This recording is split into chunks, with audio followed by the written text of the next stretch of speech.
ایسی بن گئی کہ آپ کاروبار میں بھی رہے اور پھر آپ کی شادی اسی دوران ہی ہو گئی یا ابھی؟ نہیں پھر میں نے وقت گزرا آپ کے؟ 19 میں میں نے بزنس سٹارٹ کیا. 1990 میں؟ جی 1990 میں. جی. تو پھر ہمارے آج کل جو ہیں ہمارے ٹی ایل پی کے نائب امیر ہیں. جی. میرے خیال میں اب امیر ہیں. جی. مولانا قاضی محمود اوان صاحب. جی بالکل. ان کے ساتھ اور علامہ عظیم صاحب جو آج کل علامہ پیر یعقوب شاہ صاحب پھالیہ والوں کی مسجد میں خطابت کے فرائض سر انجام دے رہے ہیں. جی. یہ دونوں حضرات کے ساتھ یہ میرا پہلا، اگر ملک سے میں پہلی مرتبہ کہیں نکلا ہوں تو ایران زیارات کے لیے ہم تینوں حضرات بہت خوب 19 میں اہل بیت کی زیارت کی. بہت خوب. تو ادھر ہمارے ہیں 8ویں امام ہیں حضرت امام رضا، ان کے مزار کی زیارت بھی کی. ہاں جی بہت خوب. اور بھی کافی زیارتیں کی ہیں. اس کے بعد پھر آپ پھر ہم شیراز بھی گئے ہیں الحمدللہ. شیخ سعدی شیرازی کے مزار کے پہ بھی بہت خوب حاضری کا شرف ہوا. تو وہاں پھر آپ نے کوئی بزنس کا حوالہ نہیں کیا کہ میں بھی بزنس ہوں، اور یہاں انہوں نے وہاں آپ نے اب کوئی بزنس ایسا دیکھا نہیں کہ بعض کا؟ نہیں میں نے کافی الحمدللہ وہ پہلی مرتبہ تو ظاہر ہے اسپیشلی زیارات کے لیے گئے تھے، لیکن ادھر میں نے مشاہدہ کیا کافی گجرات کے گجران والا کے بزنس مین مجھے ادھر ملے. تو دوبارہ کہا یار تم بزنس میں آلریڈی ہو. صحیح. تو ادھر ایرانی مصنوعات کچھ ایسی فیمس تھی تو وہ جب آپ دوسری دفعہ گئے؟ نہیں پہلی مرتبہ. اچھا پہلی مرتبہ ہی کہ وہ لیتے جاؤ. جی. تو الحمدللہ جو آپ کا ٹکٹ وغیرہ ہے نا زیادہ تو نہیں ایسے ہی ہوتا ہے اتنا ہوگا. جی. لیکن آؤٹ پٹ کچھ نہ کچھ آپ کو بعض کا جس طرح حافظ صاحب میں یاد کروں کہ جب ہم ینگ تھے تو سعودی عربیہ جب لوگ جاتے تھے حج وغیرہ کے لیے تو وہاں سے بھی کچھ نہ کچھ وہ لے آتے تھے. یا ہمارے ساتھ چائنا ہے تو چائنا گئے کچھ نہ کچھ گولڈ کا کچھ نہ کچھ لے آتے تھے. ظاہر ہے یہ بھی نظام تو ساتھ ہی ہے. یہ کنسپٹ تھا ادھر بھی تھا. ایران میں کافی ہمارے گجران والا کے میرے ایک بالکل نیبر تھے، وہ کافی اس میں ملوث تھے. انہوں نے بھی مجھے کہا کہ یار اب ایران دیکھ تو آئے ہو. پاکستان آپ نے پھر وہ کاروبار جو کیا آپ نے بتا رہے تھے وہ کس چیز کا کاروبار تھا؟ وہ شوز کی ایک دکان تھی. اچھا ٹھیک. تو جاننے والے کافی جانتے ہیں. تو پھر وہ ختم کر کے آپ گئے ایران یا اسی کے دوران ہی؟ نہیں وہ ظاہر ہے بزنس مائنڈ تھا. جی ٹھیک. تو بزنس میں تھے وہ. ادھر سے مصنوعات تو آتی تھی، کمبل آ گئے، یہ ڈنر سیٹ وغیرہ آ گئے، اس طرح کی چیزیں. بالکل. ان کا میلامین کا بڑا فیمس تھا ڈنر سیٹ ایران کا. کارپٹ یا یہ رگز وغیرہ یا اس طرح کی کافی چیزیں ہیں. ادھر سے چٹائیاں وغیرہ. صحیح. تو کافی جرسیاں اسپیشل ان کی جرسیاں ایرانی. ٹھیک. تو وہ لے آئے تھے ہم پہلی مرتبہ بھی. تو جس طرح قبلہ حافظ صاحب پاکستان کے اندر ظاہر ہے ہمارے اسٹوڈنٹس ہیں اور بعض اوقات اسٹوڈنٹس نہیں بھی ہوتے، تو وہ جو ہیں ان کا بھی یہی خیال ہوتا ہے کہ ہم کاروبار میں چلے جائیں یا کہیں باہر بھی جائیں. جی. تو وہ پھر آپ کا کچھ اس طرح کے سلسلہ بننا شروع ہوا کہ آپ نے کاروبار میں اس طرح وقت لگایا، کچھ چیزیں وہاں سے آپ لے آئے، تو یہ باقی آپ سلسلہ آگے؟ جی پھر وہ ظاہر چلتا رہا ساتھ ساتھ. پھر ٹائم قریب آتا گیا. جی 95 آ گیا. صحیح. تو قبلہ والد صاحب اور اماں جی محترمہ وہ فرمانے لگی کہ اب بزنس مین بھی بن گئے ہو. اچھا ماشاء اللہ. الحمدللہ کافی آپ کا علاقہ احباب بھی ہے اور بزنس بھی آپ کا کافی سیٹل ہے. صحیح. تو کیوں نہ آپ کی اب شادی کر دی جائے. ماشاء اللہ کہ کماؤ پوت ہو گیا. آجا. تو اس میں ایک میرا وہ بڑا عرصہ میں جاتا رہا ہوں. ایک ٹالیاں والا میں ایک دربار شریف تھا. اب وہ صاحبزاد خان کا نام تو مجھے یاد ہے. جی. کہ وہ ایک صاحبزادہ مدر صاحب تھے. جی. اور ایک صاحبزادہ مظفر صاحب تھے. جی. وہ دونوں ہی ڈی سی آفس میں کام کرتے تھے.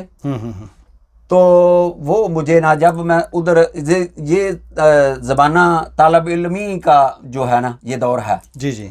تو پھر کافی عرصہ یہ ادھر گجران والا میں موو بھی ہو گیا، بزنس بھی سٹارٹ کر لیا، لیکن انہوں نے مجھے چھوڑا نہیں. اچھا جہاں جاتے تھے وہ دن 10 رات 11 انہوں نے کہا جی جتنی دیر آپ آ سکتے ہو نا یہاں آتے رہے شبینہ جو ہے نا اپنے وہ آپ نے پڑھنا ہے. ماشاءاللہ. تو پھر ظاہر ہے 2 دن زیادہ مشکل ہوتی تھی. جی جی. ایک عید قربان والا دن اسپیشلی اور ایک 10 محرم والا دن. اچھا ٹھیک. کس حوالے سے مشکل؟ ادھر پہنچنا. اچھا پہنچنا جانا وہ اتنا ظاہر ہے اس وقت اب تو مجھے پتہ نہیں اب تو گاڑیاں وغیرہ بند ہو جاتی ہیں ٹرانسپورٹ بند ہوتی ہے پھر ادھر پہنچنا اب بھی شاید کم ملتی ہے کیونکہ سبھی عید وغیرہ منانے کے سلسلے میں. پھر میں نے ابا جی سے یہ ریکویسٹ کی کہ پلیز آپ اگر یہ 2 دن مینیج کر کے اگر ادھر پہنچ جاؤ تو یہ ہمارا سلسلہ جو چلتا رہے. ان کے ساتھ ایک عقیدت کا ایک محبت کا پیار کا ان کے ساتھ رشتہ بن گیا تھا. تو ٹالیاں والا اگر جیلم کے دوست مجھے سن رہے ہیں نا تو وہ بالکل سمجھ گئے ہوں گے. یہ تو ایک بالکل دریا کے وہ کنارے پہ تھا دربار شریف. بالکل بالکل. یہ ضمناً بات آپ نے وہ وہاں کی. تو جو وہ آپ اشارہ شاید آپ کر رہے ہیں کہ آپ کمائی کرنے لگ گئے ہیں تو وہ بات والدہ صاحب نے پھر کچھ آج شادی کا کہا. اچھا تو اس طرف اصرار ان کا زیادہ جو ہے وہ بڑھ گیا. ٹھیک. تو پھر 95 میں 22 اکتوبر الحمدللہ یہ شادی کا سلسلہ شروع ہوا. شادی ہو گئی. ٹھیک. شادی کے بعد پھر میں ایک مرتبہ پھر ایران کا رخ کیا. ٹھیک. کاروبار جاری تھا؟ کاروبار چل رہا تھا. جی کاروبار جاری تھا. تو پھر گیا میں ایران. جی. تو ادھر دوست گجرات کے گجران والا کے مجھے ظاہر ہے میل جول ہوتا تھا. جی جی. وہ میر کبیر روڈ ہے ایک بڑا فیمس ہے ادھر ایران میں. جی جی. تو مخابرات وہ جو ٹیلی فون آفس ہوتا ہے نا جی جی اس کو مخابرات کہتے ہیں. ٹھیک.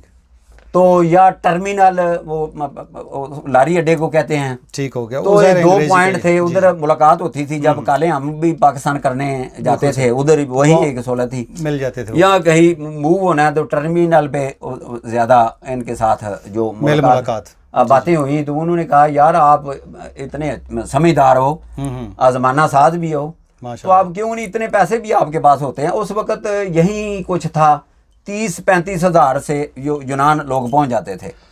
اچھا تو آپ نے خیال کیا انہوں نے آپ کو ترغیب دلائی کہ آپ اتنے پیسے تو آپ کے پاس ہیں یورپ کی طرف نکلیں. منیمم 50-60 ہزار کا تو ہم سامان لے کے آتے تھے. ماشاءاللہ. ٹھیک. تو وہ مجھے کہنے لگے یار اس دور میں 50-60 ہزار ایک نارمل کاروباری کے لیے کافی اچھی کافی اچھی اماؤنٹ تھی. جی جی. تو پھر میں نے آہستہ آہستہ مائنڈ جو ہے یہ وہ بلڈ اپ ہونا شروع ہو گیا. مائنڈ بننا شروع ہو گیا. ذہن میں ایک کیفیت جو ہے وہ بن گئی کہ یار بالکل ایسا ہی ہونا چاہیے. پھر الحمدللہ بیٹی ہوئی پھر ایک بیٹا ہوا پھر بیٹا ہوا ماشاءاللہ 3 بچے میرے ہو گئے. تو ظاہر ہے پھر ان کے بہتر مستقبل کے لیے کچھ نہ کچھ کرنا تھا. ادھر وہ آپ کو پتہ ہی ہے آپ لوگ بخوبی جانتے ہیں جی جی کو جتنا بھی بندہ ویل ہو تو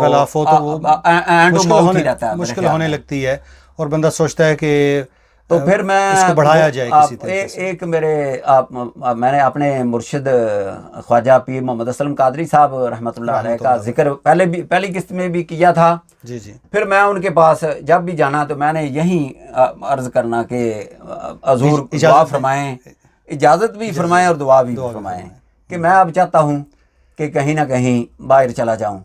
تو پھر قبلہ پیر صاحب کی وساطت سے ایک جنٹ کے ساتھ ملاقات بھی ہوئی. تو اس کے ساتھ تھوڑی بہت ڈیل ہوگی. جی جی. لیکن پھر میں نے اس کو نہ یعنی غنیمت سمجھا کہ نہ ہی میری اتنی حیثیت ہے نہ ہی میرے پاس اتنے پیسے ہیں جی جی. کہ وہ 7-7 8-8 لاکھ روپیہ اس وقت مانگ رہے تھے. جی. تو میں نے قبلہ خواجہ محمد اسلم قادری صاحب سے عرض کی. میں نے کہا حضور آپ دعا فرمائیں. تو میں نے فائنل فیصلہ کر لیا کہ میں اب باہر جاؤں گا ہی جاؤں گا. جی. تو وہ فرمانے لگے پھر کس طرح جاؤ گے, کچھ مجھے بتاؤ, کچھ سمجھاؤ. تو آپ نے ایجنٹوں کو چھوڑ دیا کہ آپ نے مناسب نہیں سمجھا کہ ایجنٹوں والا معاملہ اچھا نہیں ہے. تو میں اس طرح پھر ایران کا ویزا لگوایا, وہیں زیارتی ویزا.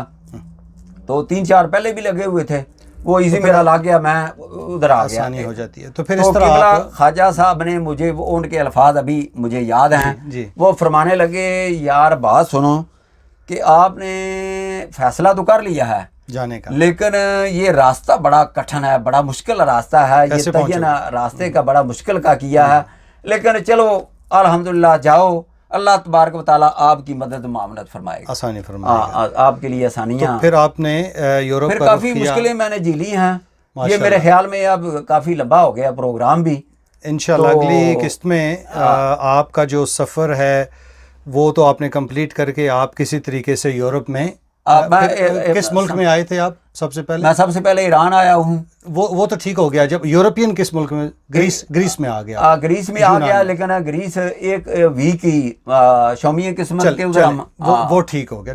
تو یہ کیونکہ دورانیہ طویل ہو جاتا ہے تو انشاءاللہ اگلی جو چوتھی ہماری ایپیسوڈ ہوگی، فورتھ وہ قسط ہوگی، اس پہ ہم یہ پاکستان کے جو حالات ہم نے دکھائے کہ حافظ صاحب نے وہاں کیسے سلسلہ گزارا۔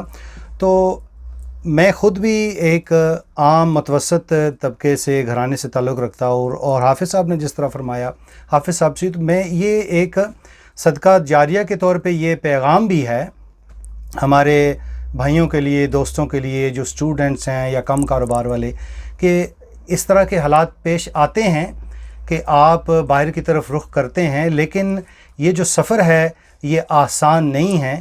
تو جس جگہ بھی آپ ہیں تو توکل کے اوپر بھی آپ رہیں، لیکن یہ کچھ لوگوں کی جو دانہ پانی ہوتا ہے یا ڈیوٹی ہوتی ہے وہ کسی جگہ پہ، اور جس جگہ ہم انشاءاللہ اگلی قسط میں بات کریں گے کہ یہاں آ کے پھر وہ کس طرح سے کہاں کہاں وابستگی رہی قبلہ صاحبزادہ اجاز القادری صاحب کی، تو پھر انشاءاللہ وہ بھی بات کریں گے۔ ایک آدھا کلامی معاف، ایک کویسچن میرے دل میں وہ کھٹک رہا ہے، پھر میں کہتا ہوں ہو سکتا ہے وہ بھول جائے۔ جی، یہ پچھلی قسط میں بھی میں نے تھوڑا سا ذکر کیا تھا کہ اس کا میلاد ہاؤس جو اب الحمدللہ جہاں ہم بیٹھے ہوئے ہیں، جی جی، اس کا نام ہے میلاد ہاؤس۔ جی جی، تو جب ہم راستے میں، جب یورپ کا یہ سفر چل رہا تھا، تو راستے میں ہم 8-10 دن کے لیے ایک جگہ، بڑی مشکل ترین جگہ تھی، پھر انشاءاللہ اس کا میں اگلی قسط میں ذکر کروں گا۔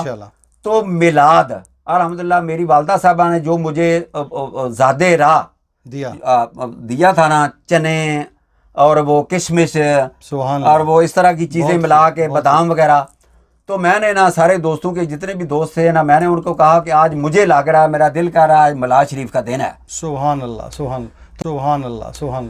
تو بالکل وہ تھا بھی پرفیکٹ، وہ دن تھا میلاد شریف کا، 12 ربیع الاول کا دن تھا۔ اپنے تقریب ہو گئی، تو میں نے ان کو کہا جی ادھر بالکل ساتھ ہی ایک نہر سی گزرتی تھی، ادھر غسل کرو، سارے کپڑے وغیرہ چینج کرو، ادھر محفل میلاد مناتے ہیں آج۔ الحمدللہ پھر نعت بھی اچھی پڑھ لیتا ہوں گزارے مافق، اور تلاوت شریف بھی کی، اور دوست احباب جو نعت شریف پڑھ سکتے تھے جو اپنا، تو وہ جتنے دنوں کا میں نے وہ جو ہے نا وہ لنگر جی جی جو میں نے سیو کیا تھا اسپیشلی اپنے لیے، جی، کہ جب کہیں بھوک لگتی تھی، کوئی چیز کھانے کے لیے اویلیبل نہیں ہوتی تھی، جی جی، تو میں اس میں سے کچھ تھوڑے سے چیزیں میں نکال کے تو کھا لیتا تھا۔ صحیح۔ تو تھوڑے عرصے تھوڑے ٹائم کے لیے فاقہ ہو جاتا تھا، وہ میلاد شریف کی وہ میں نے پھر محفل میلاد شریف کے لیے وہ پیش کیے، تمام دوستوں کو میں نے وہ ختم شریف پڑھا، اور میں نے وہ سرکار کے میلاد کے سلسلہ میں وہ سب دوستوں کو تقسیم کیا۔ تو پھر اسی دن الحمدللہ اس مشکل، یہ میرا فوکس اسی پہ ہوتا ہے کہ الحمدللہ جو بھی ہے یہ سرکار کے نالان پاک کا صدقہ ہے۔ یہ جو گن گاتے ہیں ہم، یہ انجمن غلامان مصطفیٰ، یہ پیغام اسلام ٹی وی، یہ ساری چیزیں یہ بالکل اس کے ارد گردی گھومتی ہیں۔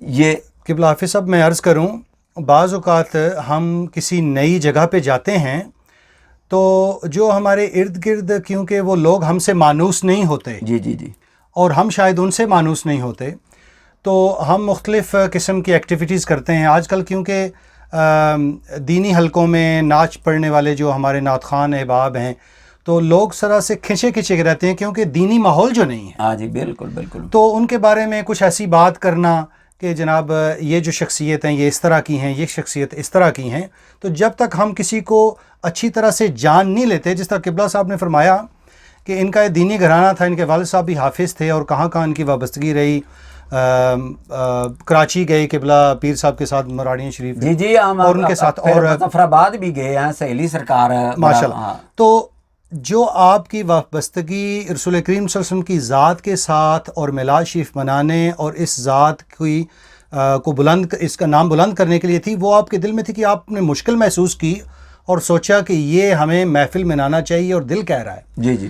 تو پھر آپ نے اس کے جو ثمرات دیکھے بعد میں، الحمدللہ الحمدللہ، وہ آپ کے دل میں ایک گھر کرنا تھا اس چیز نے، اور آج آپ جس جگہ ہیں اور یہ جو آپ اللہ تعالیٰ آپ سے خدمت لے رہا ہے الحمدللہ دین کے حوالے سے، ہم اپنا تو ہم میں کچھ نہیں ہوتا، یہ اللہ تعالیٰ ہم سے چیزیں لیتا ہے. انشاءاللہ اٹلی کی جو ہے رویداد وہ بھی آپ کو سنائیں گے انشاءاللہ. ادھر بھی الحمدللہ گھر لیا تو ایک پورا جو میرے اٹلی کے دوست ہیں جاننے والے ہیں سب جانتے ہیں الحمدللہ، ابھی بھی ادھر قرآن پاک کی تعلیم انشاءاللہ دی جا رہی ہے. حافظ صاحب یہ اگلی قسط میں ہم رکھتے ہیں انشاءاللہ، کیونکہ پروگرام طویل ہو گیا. اجازت چاہتے ہیں اپنے تمام ناظرین سے، اور آپ کامنٹ کیا کیجئے، اپنے فیڈ بیک دیا کیجئے، چینل کو سبسکرائب کیجئے، اور قبلہ قاری ذوالفقار علی شاکر صاحب کا چینل ہے ان کے نام سے، اس کو بھی سبسکرائب کیجئے. قبلہ حافظ صاحبزادہ اعجاز القادری صاحب کے نام سے چینل ہے، اس کو سبسکرائب کیجئے. اور کامنٹ جو چیز اچھی لگے وہ تو بتائیں، اور جو نہ اچھی لگے وہ زور دے کے بتائیں کہ یہ کمی رہ گئی ہے یا یہ موضوع آپ لے کے آئیں. آپ کا بہت شکریہ قبلہ حافظ صاحب، بہت شکریہ. جی دیکھنے سننے والوں کا ایک مرتبہ پھر شکریہ بھی ادا کرتے ہیں، اور انشاءاللہ نیکسٹ پھر کسی پروگرام میں ملاقات ہوگی. یار زندہ صحبت باقی. السلام علیکم ورحمۃ اللہ وبرکاتہ. خدا حافظ.